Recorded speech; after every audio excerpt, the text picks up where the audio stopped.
Hi guys, it's Mary. Welcome back. Today we're going to do this face using a basket of makeup that I have right in front of me, and we're going to talk. I'm going to answer the screenshots of the last two videos that I couldn't comment on because of giveaways. So I've had a couple of giveaways recently, and I thought what we could do is answer the questions that I couldn't answer on those videos because I don't comment on giveaways because that puts more comments down underneath the video that really kind of mess up the results of, you know, the picker.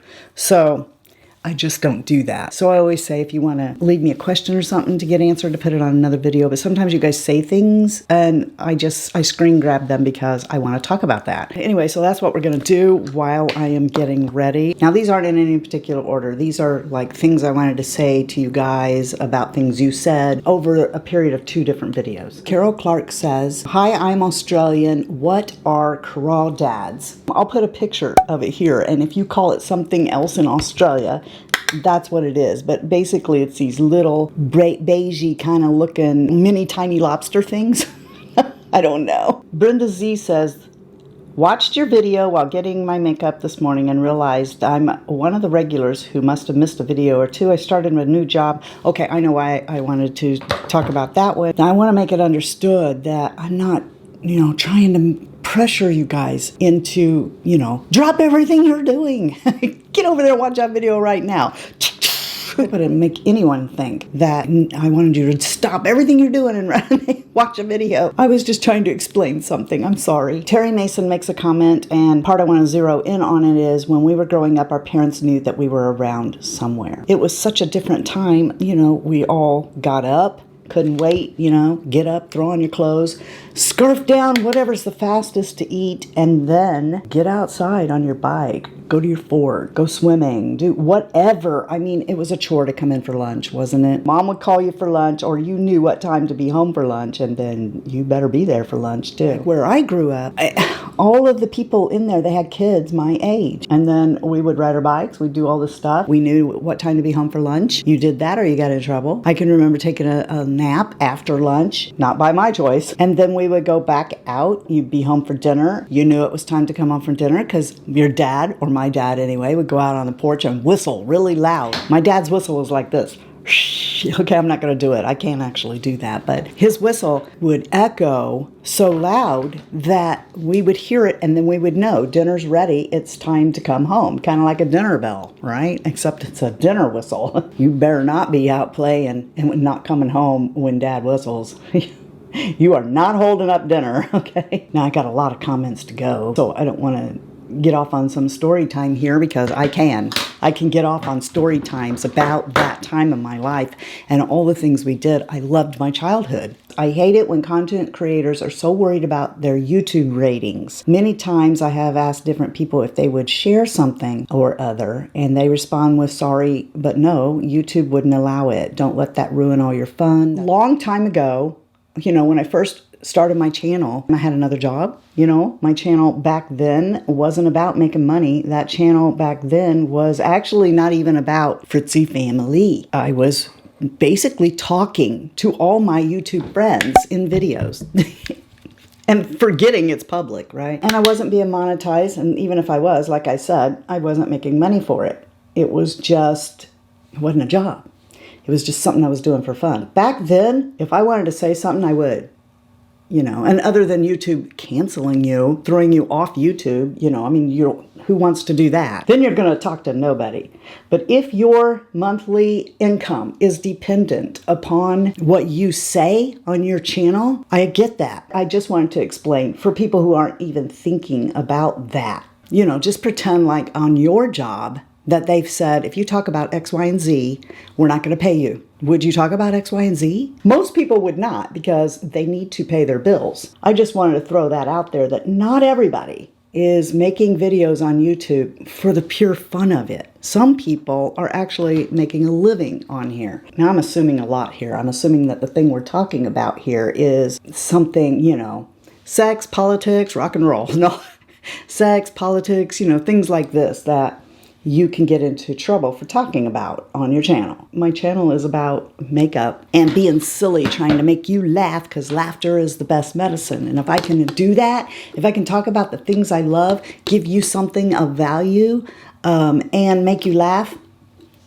aces. And better, I don't have to try to get disability. For the time being, I can sit here in this chair and I can make videos and I can pay those bills. The next one is from Gail, and she's talking about the tenderloin sandwiches. And she said, I can't really get them here in Texas except occasionally a restaurant that might serve pork schnitzel sandwich, aka tenderloin.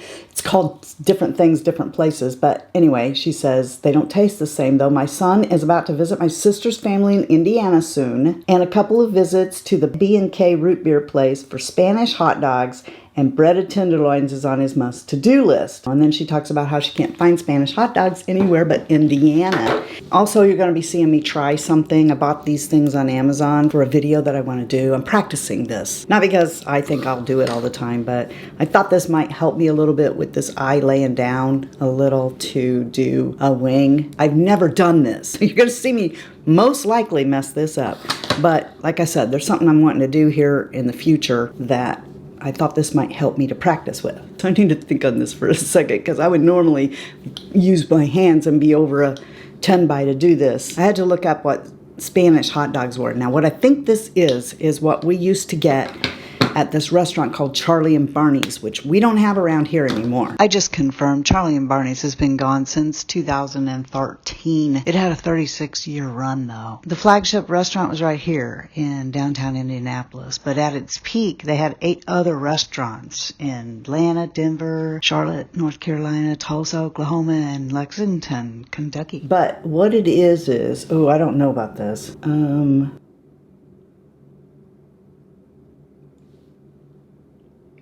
Just pause here for a second while I try to look straight ahead. You know, I decided to go ahead and publish this and do this on camera because I wanted you to see that pretty much everybody has trouble doing something for the first time. And these pens, oh my gosh, they take a little bit of work to get this down. But in any case, I think it also demonstrates perfectly how funny winged liner can look when your lids are cousins 3 times removed. As you all know, my right eye, your left side, is more slack, and the skin is starting to lay down on my mobile lid. This makes it even harder to get a wing that doesn't look funny and nowhere near the same as the other side. So hopefully this makes you feel better if you think that it's you. So anyway, I go to look it up and I thought, oh, okay, I think this is what we used to get downtown in the 80s from this restaurant called Charlie and Barney's. I mean, there's quite a big gap here. Well, I'm sure I'll wash my face before later. Whoa. Because I'll need to apply sunscreen and everything else. Wow, not really liking that. That ain't gonna look anything like the other side, is it? And incidentally, this is why I gave up doing a wing, is because of this. So at Charlie and Barney's, they have like chili in a bowl over the top of like you put the hot dog and the bun in the big bowl, right? Like a pasta bowl. And you would put that in there, and then you would cover that hot dog and bun up with chili, you know, the kind of chili that has beans. See, this is also another thing, is if you're from Texas, chili's different than here in Indiana. Our family chili is more of a soup, you know, like it has pasta and beans and hamburger in it, and tomato, more like juice, okay, because it's like pourable. It's a soup. Then you got the kind of chili that's just meat and beans and it's thick. Charlie and Barney's was somewhere between the two. You could like pour it, but it wasn't a liquid. And you could like ladle it on top of this hot dog, and then they would put sour cream and onions and corn chips, like Fritos, on top of it. And I mean, you could get other things too, but that was pretty standard. And then you would eat this with a spoon. So that is what I think Spanish hot dogs are. If I rest my eye down, it doesn't look as bad, but egads, I really got to practice this. And the tenderloin thing I'll come back to, because I have another comment on tenderloin and I want to address it on that. Lisa says, I grew up playing in the creek at the bottom of the hill too. Then we would play kickball in the cow pasture. Good times and lips are shiny. We played it on concrete in front of the house. And Foursquare, Do you guys remember Foursquare? Playing Foursquare down there also? I remember these things. We play hide and seek during the day, but we would also play it at night with a flashlight. Flashlight, tag, all these things that we would play. And it's just nice to hear other people say that they played these same things. But okay, so when I put on my glasses, I can see that, wow, that really is a big difference. That is too drastic of a difference. I cannot live with this. It's got to go. So, wow. I'll tell you what, that eyeliner is serious business. If you want something that doesn't budge, this does pretty good. Okay, we're going to have to fix that with some eyeshadow. All right, I'll just practice it more off camera. Okay, like that's what you do. Okay, so like if you say to me, Mary, I can't do my eyebrows, get a pencil, go lay down in your bed while you're watching TV or on the couch, get you a Huggies or something, okay? And then what you do is you put your eyebrows on and then you take them back off. And then you put your eyebrows on and you take them back off. And you just keep doing that. You know, and then you will eventually get the hang of that pencil anyway. The next one's Kathy A. She says, I enjoyed your outing at the railroad, and I think that you are one of the only folks that loves Gwen's makeup. Really? Are you serious? I don't have time to watch other people's reviews, so I don't know. Do other people hate Gwen's line? This is the real reason I copied this one. I read that Revlon was just filing for protection while they straightened out their books. Okay. In that video, I talked about what I had been hearing. I heard that they were filing for bankruptcy, right? But I did actually point out that doesn't mean they're going to go out of business. It just means that they filed for bankruptcy. A lot of times it does mean that a company is going to go under. But I did say in that video that, you know, we don't know that, but I would hate it if they did go out of business. I really would. So I watched her video the other day. I think it was her favorites video, and she was saying in there, she gave more information than is in that comment about what happened. Revlon is not going out of business. They have filed for protection because they did something stupid with a loan. They paid off somebody, paid off a loan they shouldn't have. And so, you know, they don't have no money now because they paid off this loan. So now they got to file for protection until they can get out from underneath that they're not going out of business. So yeah, that's why I copied that comment, was so that I could address that. But I sure didn't know that other people don't like Gwen's line. Really? Why not? I'm interested, because that's a best eyeliner pencil. I use that even on days I don't put on any makeup at all. I take this eyeliner here, the Line It Up in Spiderwebs, and it goes up there with one little coat of mascara. I'll use that even if I'm not putting on mascara. The lipsticks, maybe because of the smell, but if you like cupcakes. Dia Mallon says, what is that brush cleaner you swear by? Okay, well, it was Cinema Secrets, and I still love it, but from now on I will be using the Felix after my Cinema Secrets is done because it's just cheaper. So Beth says, I haven't been here in quite a long time, so thrilled to be here today and see about beautiful Mel with you and hear you talking about her. I watched her every day for years and I miss her terribly.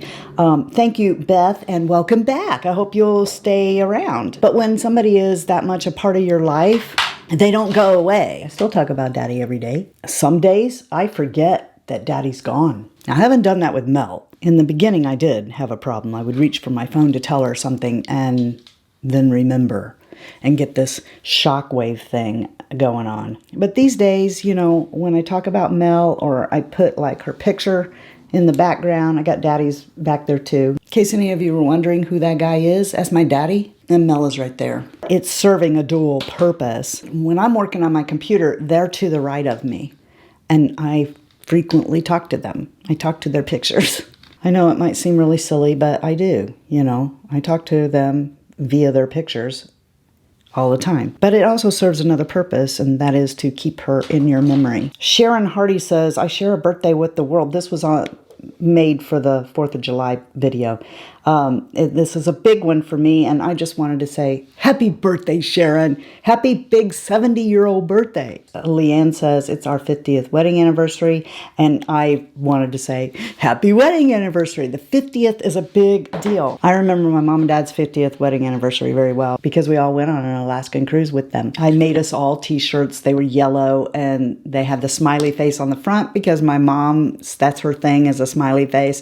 And then I put in writing, ship happens. 50th anniversary or whatever. And when we could all spot each other on this boarding day. And we just had a really good time on my mom and dad's 50th. That's a big one. I hope you celebrated it by doing something really special. I'm sorry, this one got left out while I was doing this, and I came across it later, but I still wanted to address it. So, Mama Nothing wants to know what I think about Real Techniques brushes. I haven't had them in years, but they were some of my first brushes. I thought they held up well. They were soft. They did what they were supposed to do. And I think I still have one in my collection. The ones they're selling now, I don't know. But if they are the same quality as the ones that they had like 8 years ago, then they are good brushes. But if anybody in the Fritzy family knows that they're not good brushes, leave it below so that she doesn't waste her money. Bonnie says, just finished watching your video. Quick question. Did you have a hard time picking out the shade in the Patrick Star Cream? I'm confused what color to buy. Okay, there's a couple of comments about that. I just grabbed all the Patrick Star face products out here so that I can tell you. Squirrel, I never did answer the question. The question wasn't what shades do I wear? Not her question anyway. But no, I didn't have a hard time picking it out because I went there in person and I used the testers to test the shades there. Narrowed it down to 2, got samples of them, and then brought them home, tried them, and picked the shade from that. The concealer, the shade I wear is Fair 3 NR. In the foundation powder, I wear Fair 2R. And in this BB cream, I wear Light 1R. It's light rosy undertone. Christina says this is the right bowl size for so many dishes, talking about eating salad out of a mixing bowl. And I was amazed at how many of you also eat salad out of a mixing bowl. Go us! She says, how can you run barefoot? Don't stones and sticks hurt? So the answer to that question is I don't run anymore barefoot. I walk barefoot, and yes, the pavement still hurts my feet barefoot now if it's hot. Believe it or not, I used to run on gravel. I'm sure some of you, if you're also barefoot people, you ran on gravel as well. But like if I'm taking the trash to the trash can and I have to walk in the gravel, then yeah, it hurts. But do I stop doing it? No. Some people never learn. Okay, Jody says, your honesty and time you take to answer your questions has made me a great fan. Thank you. I'm so scared of the day that I won't be able to anymore. I can remember before I had my channel actually judging content creators on whether or not they answered their comments. And sometimes still today, I'm trying not to because I know better. I know that if I judge somebody, then the next thing you know, I'm going to be in their shoes. I don't know how it works with you, but the Lord had cut me no slack when it comes to judging. Like if I go, okay, I can't believe you spent all that money on a Tom Ford palette. I would never spend that kind of money on Tom Ford. Next thing you know, I'm buying Tom Ford. So, you know, I mean, that's a light situation, but it's happened to me throughout my lifetime with everything. But I remember judging content creators, and like I said, I still do, like some that have, oh, I don't know, I'm not going to name names, but somebody who has like 10 million subscribers, and they say, I read all of your comments. I know how long it takes to read these comments. If you're putting out 5 videos a week, and you're getting, like, I don't know how many views, it's outrageous, but 40,000 comments. Even if you have a team that is editing your videos and everything else, you do not have time to read all of that. You don't. I'm sorry. I used to think to myself, well, they don't really care about me because, and this was part of the reason that I never commented and that I was scared. I was scared that people in the comments were going to say mean things to me. So it kept me from commenting and probably making a few other friendships. But I do have a fear of the day that I won't be able to because I know what's going to happen. Okay, it happens to content creators all over the place. When you get too big to like answer all their comments and stuff, a lot of them leave you. I forgot to use these stupid primers. I wonder what would happen if we put primers on over the foundation. Why not try it? You never know. You might discover something. So that's the Lancome matte. I'm going to put that right here. I'm gonna have to use more foundation anyway, so let's just do that. Whatever. It's just makeup. It wipes off. And then I'll use the hydrating one on the outside. I'm not gonna read the whole thing, but I'll put it up beside me if it'll fit. And but there's a couple of questions in here. So one is, what goat hairbrushes do I recommend that you start off with? And then the other is about my skincare routine. So I would tell you to buy rephr. And not just because I'm an affiliate, but because those brushes are made from the input of other people. For example, Chica Hodo, Wayne Goss, Sonia G, those are all fantastic brushes, and I have brush sets from all of them. But, and there's nothing wrong with this, okay? But those brushes are made by makeup artist people who have said, this is what people need. This is what you need in your collection. The rephr brushes are made by people who said, this is what people want to see. They make their brushes based on what people have told them, given them input to make. And that doesn't have to be a makeup artist telling them. That can be people in general. That's how we end up with great and better brushes like this. This is Mel's brush, the 21 from rephr. I shouldn't say it's Mel's brush, okay, because Mel didn't go make this or anything. It didn't belong to her, but it was her input. They actually came and had a meeting. I can taste chocolate from that palette.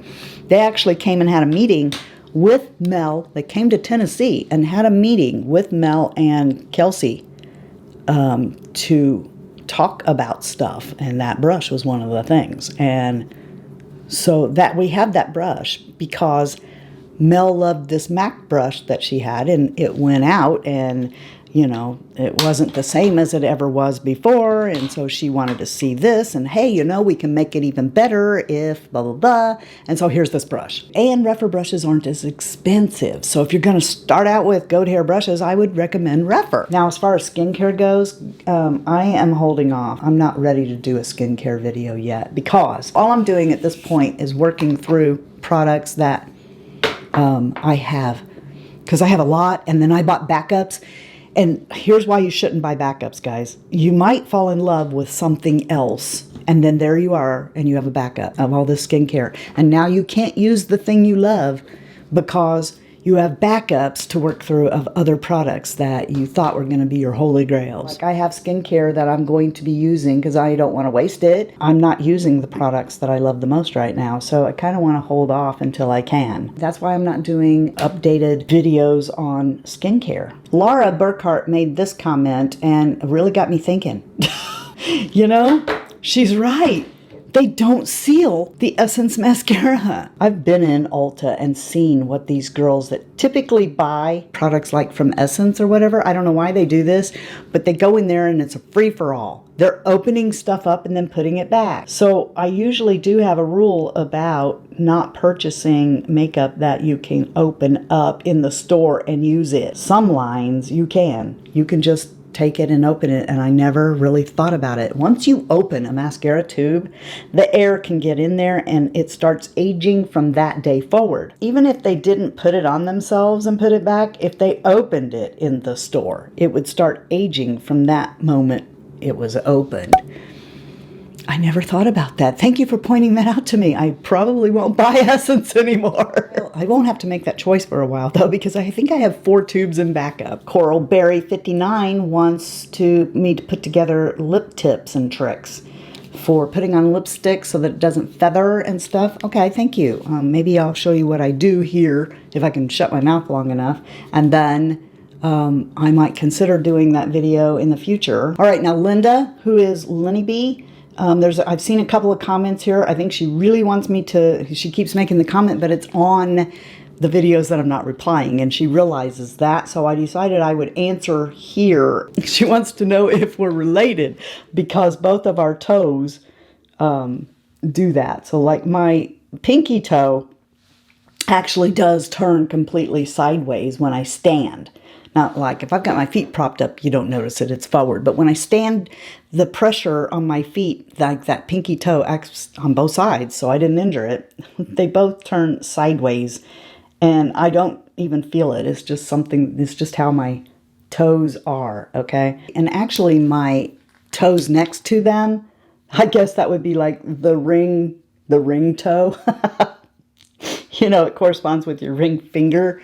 That toe there, it actually starts turning about 45 degrees when I do that. I don't know if they've always done that or if I just notice it now that I'm older, but I don't know. Maybe we are related, Linda. I should have put this on before my powder because, I mean, while it's going to be okay, it actually does do better under powder. The next comment is from Kim Arnold. And remember I told you there was another Tenderloin comment. It's Kim's. So Kim brings up the Willard. And the Willard is in Franklin, Indiana. And we are going there for Girls' Day. Mom can't go to a theater and watch movies anymore. But we all want to see the new Downton Abbey. Now, the last time that Downton Abbey brought out a movie, we all went to the theater. So what we're going to do is go to the Willard and have tenderloins, because I've not had that there. And my mom swears that the Willard actually has the best tenderloins in the state of Indiana. My mom and my aunt, like I told you before, they would know this, okay? So, Kim, I think that you should just go to the Willard, okay? If Mom says it's the best tenderloin, then you should go to the Willard and eat that tenderloin, although that tenderloin that we were eating in that video, that was mighty fine. But we're going to go to the Willard, we're going to eat the tenderloin there, and then we're going to go back home and we're going to watch Downton Abbey and stream it and have our girl day instead of going to the theater. She also wanted to know where that place was. It's in a little town called Mitchell, Indiana. I don't know if you know where that is. I don't know if that's close to Lake Patoka or not, because I don't know where anything is in my own state even. And then the last one that I'm going to do is from Kathy, the part in the comment where she said, if only our youth would visit these lonely people. I agree with that. I mean, if I could afford to, that's what I'd be doing. I'd be going there. Back when I worked at the hospital, there was like a position coming up, and it was in radiation therapy, okay? And they would like train you. You go to, you know, they'll pay for you to go to the schooling and stuff for it. I wanted to do it so bad, and they wouldn't let me. Okay, they didn't pick me, and the reason they didn't pick me is because I was the person who was trying to take all the old people home with me from the hospital because, you know, there's nobody loved them. So I'm going to take them home with me, you know. And they're like, no, you can't go into radiation therapy because you're going to see more death in radiation therapy, and I get attached to my people. That's what they're saying. We can't put her in there because she doesn't just do the patients and let them go. She's got to talk to everybody that comes in here, know where they live, do, you know, blah, blah, blah, blah, and oh, let's go out to lunch and come home with me and all this stuff. And, you know, and then she's going to be in a constant state of grief if we put her in radiation therapy. So yeah, I would definitely be the person at the nursing home visiting everybody, whether I know them or not, so they won't be lonely. You know, my own family and my job keeps me from having the time to do that. But anyway, so to answer the question about making lipstick last all day and keep it from feathering, this is what I do. Okay, first, you notice that I actually have some foundation on my lips. And so that kind of helps a little bit. And if you were to powder that down, that would help a little more, I find. Okay, I'm not a makeup artist, remember that. But then if you get a good lip liner, now this one here is from Lisa Eldridge, and her formula is really good. So I'm going to get this, and I'm going to line my lips. And then what that's going to do is keep whatever lipstick that I'm using from crossing that border and going up in my little lip line. And then I'm going to fill in my lip. The formula of the lip liner matters. It needs to be something that is kind of matte so that lipstick won't cross its border, but you know, you don't want it so dry that it's dragging across your mouth. You don't want that either. But you don't want a real creamy lip liner because that's no different than the lipstick. It will just go right up in your lines. Now, once I've got that down, then I can come on top of it with a lipstick. I'm just going to work it back and forth. And then I'm going to blot it on this paper towel or Kleenex. I just don't have any Kleenex in here. Okay, so I got my lipstick and it's all blotted on here. And I'm pressing that color into my mouth. Then come over it again. And really work it into your mouth.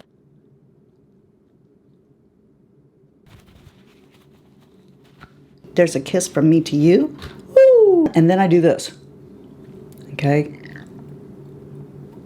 That gets the lipstick off the inside of my mouth so that hopefully it doesn't transfer to my teeth. And that's what I do, and it's going to stay here for a while. Now, if you don't mind reapplying, you can then take and come over it with a gloss, and I just dot that right in the middle. I find gloss helps my lipstick to transfer all over the place, including to my teeth, and I will have to apply my lipstick again faster if I use a gloss. And there you go. And I hope you guys know how much I love you, how much you mean to me, that you're the best part of the Fritzy family. And if you're not having a blessed day, then just go be a blessing to somebody else. And until next time, love you, see ya. Bye. And I'm out. Cinderella, Cinderella, night and day, it's Cinderella. Sorry, we aren't going to use you. We have to not abuse you. La la la la. Oops, oh, ah! We're gonna put it back. Whoops, dropping it on the floor. Be careful, be careful. What those are. But, hey, Peter, or my dad anyway, would go out on the porch and whistle really loud. And we'd go, arf, arf, arf, and come home. No, I'm just kidding. We would play kickball in the cow pasture. Pastor. Amen. I'm not in love. I won't forget it. I'll take my Q-tip and erase this awful mess from my eyes right now. Shoes, that's how it works with me. I don't know how. Hey, Peter. What is this? Why is this so... Oh my gosh, I never took that off. I can see clearly now the film is gone. Doo-doo, doo-doo, doo-doo. I can see that I didn't do a good job. Oh, Ulta. Ooh. I need to go over to the Ulta, right? Go into the Ulta and I'm gonna buy makeup. Go into the Ulta and I'm gonna be broke. Gee, I really love that stuff there.